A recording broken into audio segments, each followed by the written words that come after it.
Assalamu alaikum. Myself Sabah Kamal.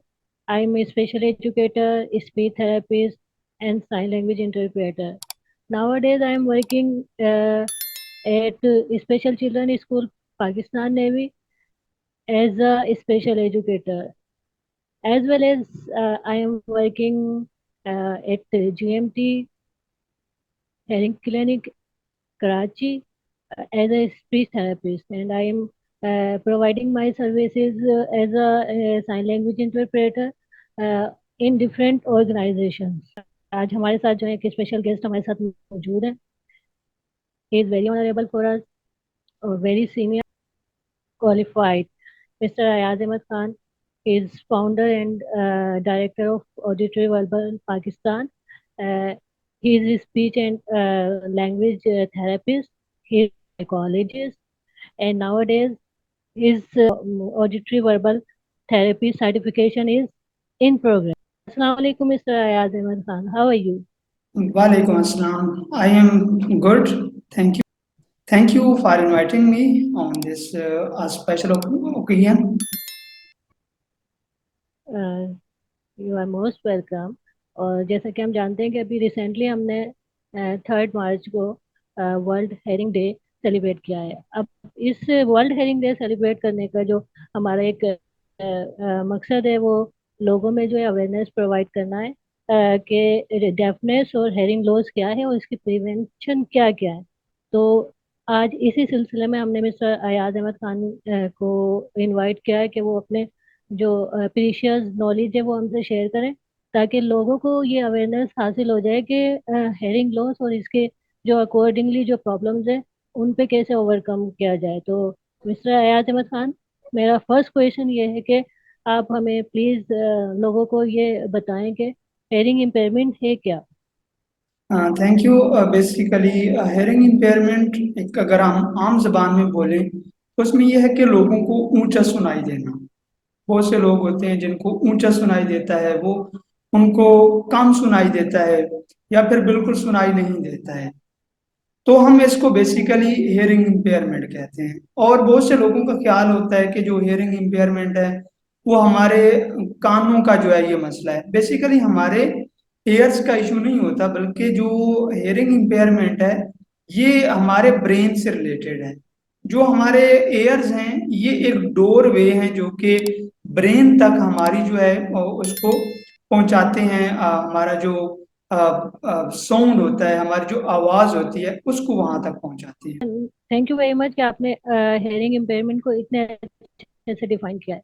आप please हमें ये बताएं कि जो हेयरिंग इम्पेयरमेंट है इसको हम मतलब आइडेंटिफाई कैसे करेंगे, किस तरह से लोगों को पता चलेगा कि आया वो हेयरिंग इम्पेयरमेंट का शिकार है या उसको क्या प्रॉब्लम आ रही है. बेसिकली ये जो हेयरिंग इम्पेयरमेंट होता है, शुरू में ये होना चाहिए कि जितने करीबन 90 to 95% जो बच्चे होते हैं हेयरिंग इम्पेयरमेंट वाले, वो basically listening and spoken families में पैदा होते हैं, जहां पर उनको पता ही नहीं चलता कि जो हेयरिंग बच्चा जो है वो हेयरिंग इम्पेयरमेंट के साथ है. तो सबसे पहला जो है वो ये है कि जैसे डेवलप्ड कंट्रीज के अंदर उन्होंने हेयरिंग जो है वो न्यू बर्न हेयरिंग जो असेसमेंट है उसको कंपलसरी किया हुआ है. 1 मंथ की एज में उनकी कंप्लीट जो असेसमेंट हो जाती है, ताकि अगर कोई प्रॉब्लम के साथ है तो वो आइडेंटिफाई हो जाता है और उसको अर्ली इंटरवेंशन की तरफ लाया जाता है, मैनेजमेंट की तरफ लाया जाता है. अगर फॉर एग्जांपल यहाँ पर इस तरह का सेटअप नहीं है तो कुछ डेवलपमेंटल माइलस्टोन्स होते हैं जो कि लिसनिंग से रिलेटेड होते हैं. लिसनिंग से रिलेटेड कैसे होते हैं कि किस एज में बच्चा क्या करता है. फॉर एग्जांपल एक 3 मंथ का जो बच्चा है वो लोकलाइज करता है साउंड सोर्स की तरफ, कि साउंड कहाँ से आ रहा है. वो अपनी माँ का, अपने जो केयर गिवर्स होते हैं उनकी जो वॉइस होती है उसको रिकग्नाइज करते हैं, ठीक है, और उसके ऊपर रिस्पॉन्ड करते हैं, अपने नाम पे रिस्पॉन्ड करते हैं. तो अगर इस तरह के जो डेवलपमेंटल माइलस्टोन है, अगर बच्चा ये नहीं कर रहा है तो इसका मतलब है कि बच्चे के साथ कोई इशू है, और उसे फौरन जो है वो लेके जाएं आइडियोलॉजिस्ट के पास और उसकी जो है वो हेयरिंग स्क्रीनिंग करवानी चाहिए. आगे हेयरिंग स्क्रीनिंग डिफरेंट टाइप की होती है. और इसके अलावा अगर अडल्ट हैं, अडल्ट को कैसे आइडेंटिफाई किया जाए, क्योंकि बहुत से हेयरिंग लॉस होते हैं वो प्रोग्रेसिव होती हैं, ठीक है। अगर एक बच्चा है या एक इंडिविजुअल है जिसको प्रोग्रेसिव हेयरिंग लॉस है, तो समटाइम पता नहीं चलता है, वो ऐसा ऐसा ऐसा उसको हेयरिंग लॉस जो है वो उसकी डिग्री जो है वो बढ़ती जाती है। तो वो क्या करेगा कि दूर से अगर आवाज देंगे तो वो आपको रिस्पॉन्ड नहीं करेगा। वो जब भी बात करने की कोशिश करेगा वो 2 से 3 दफा आपसे रिपीट करवाएगा क्या बोला आपने, ठीक है। इसी तरह से आपके लिप के ऊपर जो है ना वो जोर देगा कि मुझे क्या बोला जा रहा है। तो ये कुछ टिप्स होते हैं जो कि हम हेयरिंग इंपेयरमेंट को रिकग्नाइज कर सकते हैं विदाउट असेसमेंट किए हुए। तो असेसमेंट से पहले भी ये कुछ क्यूज हैं। फॉर एग्जांपल अगर एक बच्चा है जिसको हेयरिंग प्रोग्रेसिव हेयरिंग लॉस है और वो क्लास में बैठता है, दूर बैठता है, तो जो उनकी टीचर है उनको आवाज देती है लेकिन वो नहीं सुन पाता है। तो ये टीचर्स को भी इस तरह की ट्रेनिंग देनी चाहिए कि इन बच्चों को क्या करवाना चाहिए, फिर इन बच्चों को कहाँ पे भेजना चाहिए। तो इस तरह से हम बच्चों की जो है आइडेंटिफाई कर सकते हैं और अडल्ट्स को भी आइडेंटिफाई कर सकते हैं। ओके। अच्छा आयात, मुझे ज़रा ये बताइएगा, इस बात पे थोड़ी रोशनी डालें कि फर्ज करें कि हमें पता चल गया, मतलब हमें रिकग्निशन हो गई हमें कि इस बच्चे के साथ ये प्रॉब्लम है। अब हम अगर इसकी मैनेजमेंट की तरफ जाएं तो हमारे पास क्या क्या ऑप्शन हो सकते हैं इस पर ओवरकम करने के लिए और इसकी मैनेजमेंट करने के लिए? आप प्लीज़ थोड़ा सा हमें ये गाइड कर दीजिए प्लीज़। जी बिल्कुल, जो इसकी मैनेजमेंट है बेसिकली हम बात करते हैं ऑप्टिमल हेयरिंग डिवाइसेस की। ऑप्टिमल ये होता है कि जो बच्चे की बेसिक नीड है। अगर एक बच्चा जो कि माइल्ड टू मॉडरेट लेवल का हेयरिंग लॉस के साथ है, तो उसको जो है हेयरिंग एड लगा दी जाए जो कि digital hearing loss hearing aid होती है। या फिर आप उसको जो एक नॉन प्रोग्रामेबल या नॉन डिजिटल है एनालॉग है वो भी लगा सकते हैं मॉडरेट लेवल के हेयरिंग लॉस के ऊपर। तो वो उसकी एक ऑप्टिमल हेयरिंग डिवाइस है, ठीक है। अगर मॉडरेट टू सवेयर लेवल पे आ रहा है, 90 डिग्री तक आ रहा है, तो उसको जो अच्छे वाले हेयरिंग डिवाइसेस हैं जो कि हेयरिंग एड्स हैं और वो जो है मार्केट में अवेलेबल है उनको लगाने चाहिए ताकि वो प्रोग्रामेबल होते हैं। उनकी प्रोग्रामिंग की जाए, जिन फ्रिक्वेंसीज के ऊपर बच्चा सुन सकता है उनको वहां पे फिट किया जाए। और अगर बच्चा हेयरिंग लॉस उसका प्रोफाउंड लेवल का है, सवेयर से ऊपर चला गया, 90 प्लस से डीबी से ऊपर चला जाए, तो उसके लिए ज्यादा जो बेहतर और ऑप्टिमल हेयरिंग डिवाइस है वो कॉक्लियर इम्प्लांट होता है, ठीक है। इसी तरह से डिफरेंट लोग होते हैं जिनको कंडक्टिव हेयरिंग लॉस होता है या फिर उनका ये पीना नहीं होता है, ठीक है। मुख्तलिफ पीना नहीं होता है लेकिन उनका जो मिडल एयर है या फिर इनर एयर है वो बिल्कुल ठीक होता है। तो उनके लिए जो ऑप्शन होते हैं वो बाहर बोन एंकर्ड, ठीक है। बोन एंकर्ड डिवाइसेस होती हैं जो कि कान के यहाँ पे बोन के ऊपर जो है उनको छोटा सा माइनर सा एक ऑपरेट होता है वो करके उनको अंदर फिट किया जाता है, जो कि बोन वाइब्रेशन के थ्रू जो है वो हमें हमारे कान जो है वो मिडल एयर को एक्टिवेट करती हैं। और मिडल एयर के अंदर जो आगे इनर एयर होता है उसके अंदर जितने भी हेयर सेल्स होते हैं उनको एक्टिवेट करता है और इस तरह से हमारी जो लिसनिंग होती है वो बिल्कुल ठीक हो जाती है। क्योंकि मैं एक ऐसे जो है वो बच्ची को ट्रीट कर चुका हूँ जिसको ये बहा लगा हुआ था और माशाल्लाह वो बिल्कुल उसकी हेयरिंग और उसकी लैंग्वेज डेवलपमेंट हो चुकी है। तो ये ऑप्शंस होते हैं जब हम हेयरिंग मैनेजमेंट की तरफ जाते हैं। लेकिन वहां पर फिर पेरेंट्स होते हैं वो अपनी थोड़ी फाइनेंशियल कंडीशंस भी देखती हैं। लेकिन इसमें यह है कि जो कॉकलियर इम्प्लांट है उसके लिए हमारी जो रियासत है, हमारी गवर्नमेंट है, उसको इसकी जो है वो जिम्मेदारी लेनी चाहिए। क्योंकि ये ऐसी डिवाइसेस हैं जो कि बहुत महंगी होती हैं, इनके ऑपरेशंस बहुत महंगे होते हैं, इनकी मेंटेनेंस बहुत महंगी होती है। तो इसके ऊपर जो है वो पहले बैतुल माल के उससे जो है बच्चों के कॉकलियर इम्प्लांट हो रहे थे, लेकिन अभी रुके हुए हैं कुछ गवर्नमेंट की पॉलिसीज की वजह से। तो मैं ये गवर्नमेंट ऑफ पाकिस्तान से और जितने भी अरबाब इख्तियार हैं उनको ये एक मैसेज भी देता हूँ, उनसे रिक्वेस्ट भी करते हैं कि वो इसको जल्द अज जल्द बहाल करें क्योंकि बच्चों की एज गुजर जाती है, तो इस वजह से प्रॉब्लम्स आती हैं।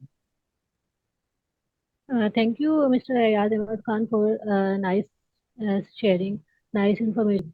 क्या ग्रेजुअली जो है वो हेयरिंग लॉस होता है अडल्ट के साथ या बच्चों के साथ, या फिर जो जिस स्टेज पे बच्चा है वो वहीं पर रुका हुआ होता है? इसके बारे में मुझे थोड़ा सा बता हाँ देखिए, डिफरेंट टाइप के हेयरिंग लॉसेज होते हैं जिसमें कंडक्टिव हेयरिंग लॉस है, इसी तरह से सेंसरी न्यूरल हेयरिंग लॉस है, मिक्स्ड हेयरिंग लॉस है। जितने भी हेयरिंग लॉस हैं इनके अपनी कुछ जो है वो सिम्टम्स होती हैं अपनी जो है, जो खसूसन कंडक्टिव हेयरिंग लॉस होते हैं वो मॉडरेट लेवल के होते हैं, ठीक है। वो हमारा जो मिडल एयर है इसके अंदर जो हमारा बेसिकली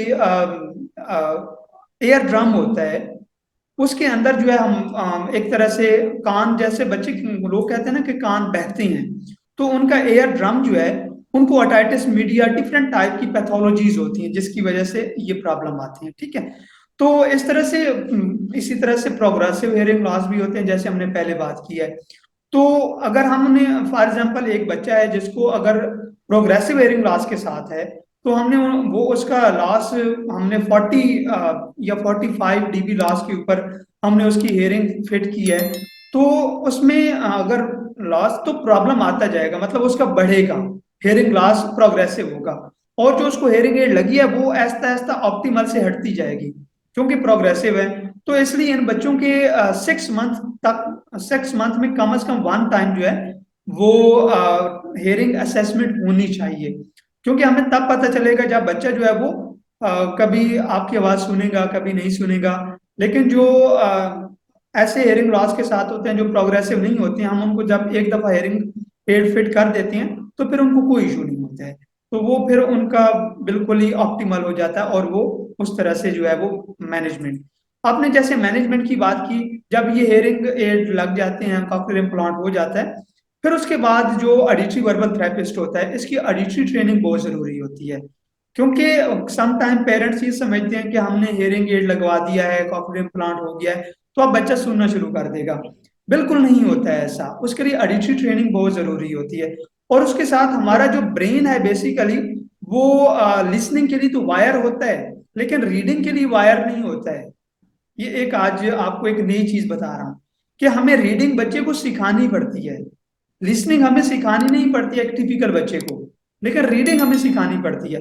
तो इसलिए जब हम बच्चे के ऊपर एक कंप्रीहेंसिवली काम करते हैं, तो हमें उनके डिफरेंट डोमेन्स पे काम करना पड़ता है, ऑडिशन पे काम करना पड़ता है, लैंग्वेज पे काम करना पड़ता है, कोग्निशन पे काम करना पड़ता है, कम्युनिकेशन पे काम करना पड़ता है। उसके समटाइम कुछ बच्चे होते हैं जिनके बिहेवियर इश्यूज होते हैं, हमें बिहेवियर के ऊपर भी काम करना पड़ता है। तो एक जो है वो ऑडिटरी वर्बल थेरेपी अप्रोच एक ऐसी अप्रोच है जो कि care giver and parent directed, parent focused approach है, जिसमें हम पेरेंट्स को ट्रेन करते हैं कि वो अपने बच्चे को घर में जाकर भी किस तरह से उन्होंने ट्रेन करना है। तो इसे इस तरह से जो है पेरेंट्स को चाहिए कि जैसे ही उनके बच्चे को जो है वो हियरिंग मैनेजमेंट हो जाए, तो फिर फौरन से जो है उनकी जो है auditory verbal therapy, speech therapy start की जाए, ताकि उसको जो है लिसनिंग और स्पोकन लैंग्वेज डेवलपमेंट की तरफ लेके आया अच्छा, थैंक यू वेरी मच याद अहमद खान। मैं आपकी बहुत ज़्यादा शुक्रगुजार हूँ कि आपने हेयरिंग लॉस के बारे में इतनी सारी नॉलेज हमें प्रोवाइड किया। आपने ये बताया कि हेयरिंग इम्पेयरमेंट एक्चुअली है क्या, और इसके क्या क्या टाइप्स होते हैं, इसकी कॉजेज क्या क्या होती हैं, और इसको मैनेजमेंट के तरीके आपने हमें इतने अच्छे से बताया। अब जो हमारे माशरे में जो पेरेंट्स हैं, जो बच्चे हैं जो कि हेयरिंग लॉस का शिकार हैं, अगर उनको हम मजीद इस तरह के सेशन करवाएं और उनको अवेयरनेस प्रोवाइड करें, तो हमारे माशरे से ये हेयरिंग लॉस का जो एक ये प्रॉब्लम है, इस पर हम काफ़ी हद तक ओवरकम कर सकते हैं। तो मैं आपके बेहद मशहूर हूँ कि आपने हमें इतनी सारी नॉलेज दी, इंफॉर्मेशन दी, और आपने मैनेजमेंट बताई। और मैनेजमेंट के बाद सबसे मेन पार्ट जो है, मैनेजमेंट के बाद जो आता है वो स्पीच थेरेपी का है, क्योंकि वाकई हमने भी अपनी सराउंडिंग में ये देखा है कि मैनेजमेंट हो गई, अब हम ट्रीटमेंट की तरफ जा रहे हैं, तो पेरेंट्स से समझते हैं कि उनको हेयरिंग एड लग गया उनके बच्चों को, या फिर कोक्लियर इम्प्लांट करा दिया गया, तो वो फौरन ही बोलना शुरू कर देंगे। आपने बहुत अच्छे से इस बात को डिफाइन किया कि ये सारी मैनेजमेंट के बाद जो है स्पीच थेरेपी की तरफ लाया जाएगा। और स्पीच थेरेपी जब तक नहीं करवाई जाएगी, तो बच्चा जो है इस काबिल नहीं हो सकेगा। वो सिर्फ शोर सुन सकता है, उसको नहीं पता चलेगा कि मतलब उसको ट्रांसलेट कैसे करना है, रीडिंग कैसे करनी है। तो थैंक यू वेरी मच, इतनी इतनी अवेयरनेस आपने हमें प्रोवाइड की। Thank you, Allah Hafiz. Thank you very much कि आपने हमें इनवाइट किया, और आपने मेरे नॉलेज से लोगों को फायदा होगा इंशाल्लाह। Thank you very much. इंशाल्लाह हम ऐसे हम कोशिश करेंगे कि दोबारा से इस तरह के सेशन जो है अरेंज करते रहें, और आपसे हम सीखते रहें, और लोग लोग भी आपसे सीखते रहें और हम अपने माशरे से ये प्रॉब्लम किसी हद तक ओवरकम कर सकें। इंशाल्लाह। Thank you very much. Thank you.